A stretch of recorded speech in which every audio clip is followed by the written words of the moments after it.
շնորհավորել խորհրդի նորընտիր անդամներին եւ լիահույս եմ, որ ամեն ինչ կանեք, որպեսզի մեր երկիրը հզորանա։ Այսօր ինձ համար շատ տխուր օր է, շատ տխուր։ Նրանով տխուր չի, որ ես բարձրագույն դատական խորհրդում եմ, ինձ համար այս դահլիճը շատ լավ դահլիճ է, որովհետև խորհրդանիշում է մեր դատական իշխանությունն է խորհրդանշում եւ երաշխավորն է։ Ցանկացած դատավորի հետ կարող է նման բան կատարվել, կարող է հարուցվել կարգապահական վարույթ եւ ուղարկվել բարձրագույն դատական խորհուրդ։ Բայց տխուր է ինձ այնքանով, որ ինձ մեղադրեն, որ ես դատական իշխանությունը հեղինակազրկում եմ։ Ոչ թե նրա համար, որ ես 29.5 տարվա դատավոր եմ, այլ որ ես Գևորգի մայրն եմ, ու Գևորգը այստեղ է, տանջվում է Գևորգս։ Հետաքրքիր է, ինչ պիտի անեի, էլ ոնց պիտի բարձր պահեի դատական իշխանության հեղինակությունը։ Ինձ ճանաչում են մարդիկ եւ ասում են, եթե դու ասում ես, որ Հայաստանը լավ վիճակում է լինելու, որ դատական իշխանությունը հաղթահարելու է դժվարությունները, մենք հավատում ենք քեզ։ Արտասահմանում են մարդիկ նույնը ասում։ Եվ ես շատ մեծ պատասխանատվություն եմ զգում, ոչ միայն որպես 29.5 տարվա դատավորի, այլև որպես Գևորգի մոր։ Պաշտոնը անցողիկ է,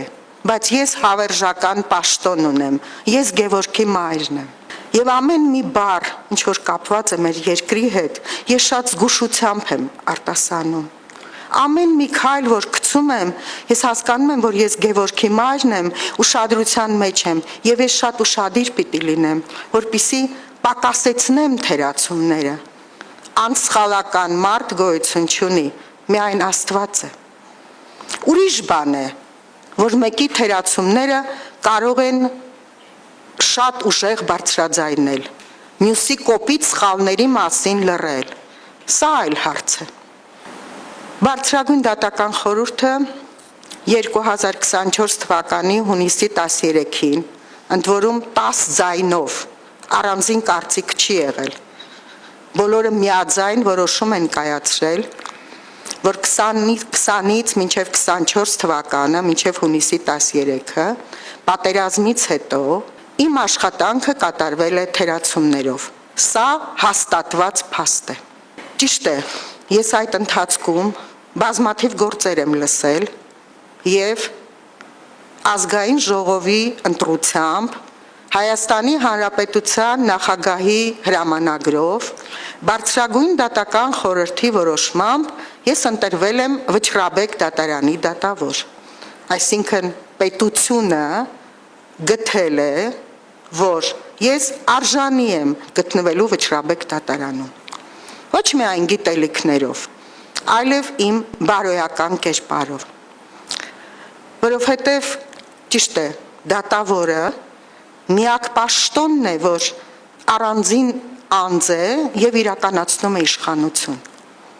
Բայց Գևորգի մայր լինելը, հերոսի մայր լինելը, դա սովորական ֆիզիկական անձ չի, դա ինստիտուտ է, դա հավաքական կերպար է։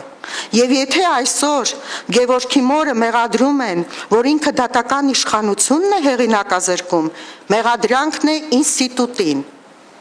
Սա շատ կարևոր է։ 29.5 տարի իրականացրել եմ արդարադատություն։ Այդ թերացումը, որ ունեցել եմ, թերացումները, որ ունեցել եմ, պայմանավորված է եղել մեղքի բացակայությամբ։ Ես չէի կարող այդ թերացումները չունենալ։ Եվ հավասարության նշան դնել, ասել, որ բարձրագույն դատական խորհուրդը նման նախադեպեր է ունեցել, մեղմ ասած իրականությանը չհամապատասխանող փաստ է։ Խորհուրդը արձանագրել է, ինչու է բացակայել իմ մեղքը, եւ չի ասել մի գործով, չի ասել գործերի քանակը, չի ասել բնույթը, ասել է կատարվել է թերացումներով։ Ներկայացված միջնորդությունը, որոշումը Ինչ փաստական հանգամանքներ, որ նշված են, այն փաստական հանգամանքները, որ կա խորհրդի որոշման մեջ, դրանք նշված չեն։ Նույն ժամանակահատվածում է ակտը ուշ հրապարակվել եւ ակտը ուշ տրվել կողմերին։ Խորհուրդը դրա մասին արդեն բարձրաձայնել է, հաստատված է համարել։ Ի սկզբանե վարույթը պիտի կարճվեր։ Սահմանադրական դատական օրենսգրքի համապատասխան հոդվածի հիման վրա։ Ինձ նպատակը հայտնի չէ։ Եթե եւ երկրորդը, այդպես էլ Ստեփանյան Արտուրի որոշումը բերեց լիազոր մարմնի ներկայացուցիչը, այնտեղ չկա, որ հրաժարվել է։ Հրաժարման մասին չկա։ Իհարկե զարմանալի է, որ այդ որոշումը բերվեց եւ բացի դրանից խորհուրդը համապատասխան որոշումը կայացնելուց այլ փաստական հանգամանքներ էլ է հաշվի առել, հիմա այս խորհրդին չպատմեմ իր կայացրած որոշման մեջ։ Ինձ իսկապես զարմանք է առաջացնում, որ Արդարադատության նախարարությունը, ես համոզված եմ, որ ի սկզբանե իմացել է այդ որոշման մասին, խորհրդի որոշման մասին, եւ հենց սկզբից կարճման մասին մերժման պատասխան չի տվել քաղաքացուն։ Առավել եւս, որ մինչեւ բարձրագույն դատական խորհրդի դիմելը, անձը ասել է, որ չկա դրա անհրաժեշտությունը։ Նպատակը ո՞րն է։ Հրաժարվել է բողոքից, բարձրագույն դատական խորհրդի որոշումը կա, հանգամանքները չեն վերացել, այդ հանգամանքները չեն վերացել, պատերազմի հետևանքները շարունակվում են, դրանք մի օրում չեն վերանա, մարդիկ, որոնց տուն պատերազմը չի մտել, մարդիկ ասում են պատերազմի հետևանքները շարունակվում են, իսկ շնորհակալության փոխարեն Արդարադատության նախարարությունը, շնորհակալության խոնարհումի փոխարեն ինձ մեղադրել, նման մեղադրանք առաջադրել ինձ, փոխանակ ասել ինչ լավ է, որ Տիկին Հովսեփյան դուք հաղթահարել եք, դուք աշխատում եք, դուք պայքարում եք, որ մեր երկիրը ուժեղանա, ինձ մեղադրել այդ մեծ մեղքի մեջ, նպատակը ո՞րն է, որ ես գնամ Եռաբլուրում իմ տղայի կողքը պառկեմ, որ ես ընկնեմ դեպրեսիայի մեջ եւ չկարողանամ աշխատել, ո՞րն է նպատակը։ Չգիտեմ։ Ես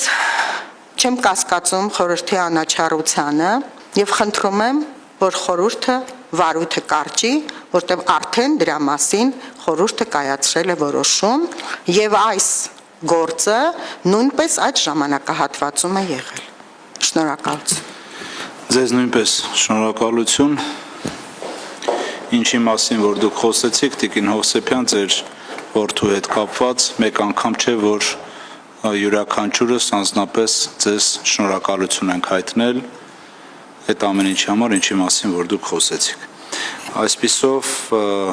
եզրափակիչ ելույթները նույնպես լսեցինք, խորհուրդը հեռանում է խորհրդակցական սենյակ որոշում կայացնելու, որոշումը կհրապարակվի 6-րդ ամսի 2-ին, հունիսի 2-ին ժամը 14:20 նույն վայրում, դատական